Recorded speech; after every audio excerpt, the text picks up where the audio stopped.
జిల్లాలోనే కాదు ఉమ్మడి రాష్ట్రంలోని ఆ నియోజకవర్గానికి ప్రత్యేక స్థానం ఉంది.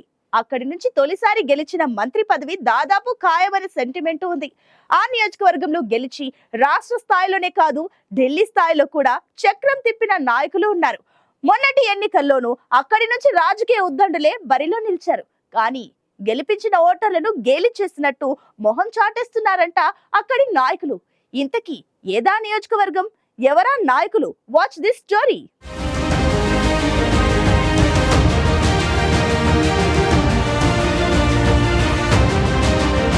ఉమ్మడి శ్రీకాకుళం జిల్లా పరిధిలో ఉండి విజయనగరం జిల్లా పరిధిలోకి వచ్చినప్పటి నుంచి చీపురుపల్లి నియోజకవర్గం ముఖ చిత్రం మారిందని చెప్పాలి.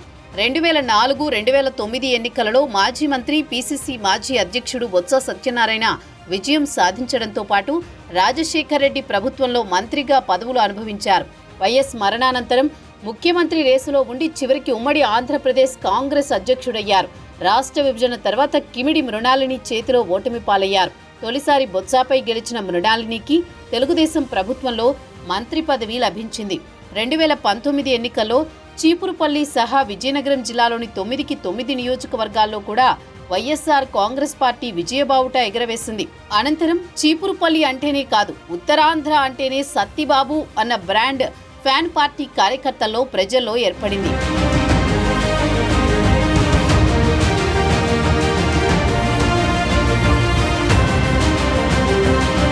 ఉత్తరాంధ్ర వైసీపీలో కీలక నాయకుడిగా ఎదిగి రాష్ట్ర రాజకీయాల్లో తన హవా కొనసాగించారు బొత్స. అయితే మొన్నటి అసెంబ్లీ ఎన్నికల్లో పక్క జిల్లా నుంచి వలస వచ్చిన కిమిడి కళా వెంకట్రావు చేతిలో అనూహ్యంగా ఓడిపోయారు. చీపురుపల్లిలో బొత్స ఓడిపోతారని ఆయన రాజకీయ ప్రత్యర్థులు కూడా ఊహించలేదు. ఈ మధ్య ఎమ్మెల్సీగా ఎన్నికైన బొత్స సత్యనారాయణ గతంలో తనను గెలిపించిన చీపురుపల్లిపై సీత కన్నేశారట. చేరదీసిన చీపురుపల్లిని వదిలి ఉక్కు నగరంపై బొత్స మక్కువ చూపిస్తున్నారు.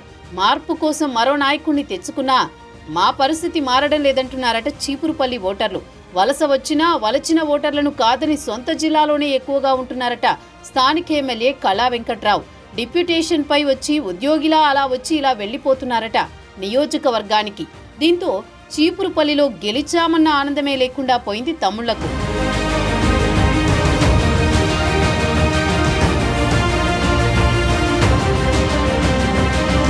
శ్రీకాకుళం జిల్లాలో కళా వెంకట్రావు పార్టీ పెద్దయినా విజయనగరం జిల్లాలో మాత్రం టీడీపీకి అశోక్ గజపతిరాజే పెద్ద దిక్కు. జిల్లా పార్టీ కార్యాలయం కూడా అశోక్ బంగ్లానే. ఎన్నికల ఫలితాల తర్వాత చీపురుపల్లి నియోజకవర్గం నుంచి ప్రాతినిధ్యం వహిస్తున్న కిమిడి కళా వెంకట్రావు జిల్లా పార్టీ కార్యాలయానికి వచ్చింది తక్కువే, జిల్లా పార్టీ కార్యక్రమాల్లో పాల్గొన్నది కూడా తక్కువేనన్నది టీడీపీ తమ్ముళ్ల మాట. దీంతో పుట్టింటోళ్లు తరిమేశారు, కట్టుకున్నోడు వదిలేశాడని పాడుకుంటున్నారట చీపురుపల్లి తమ్ముళ్లు. నమ్ముకున్న కిమిడి నాగార్జునకి సీటు ఇవ్వకపోయినా కూటమిగా కలిసి బొత్సాకి ఓటమి రుచి చూపించిన తమ్ముళ్లు అందరూ ఉన్నా అనాథల్లా మిగిలిపోతున్నారట. చీపురుపల్లి నుంచి ఢిల్లీ రాజకీయాల దాకా ఎదిగిన బొత్స, మంత్రి పదవులు వెలగబెట్టిన నాయకులు ఉన్నా ఆ నియోజకవర్గాన్ని అనాథలా వదిలేస్తున్నారట.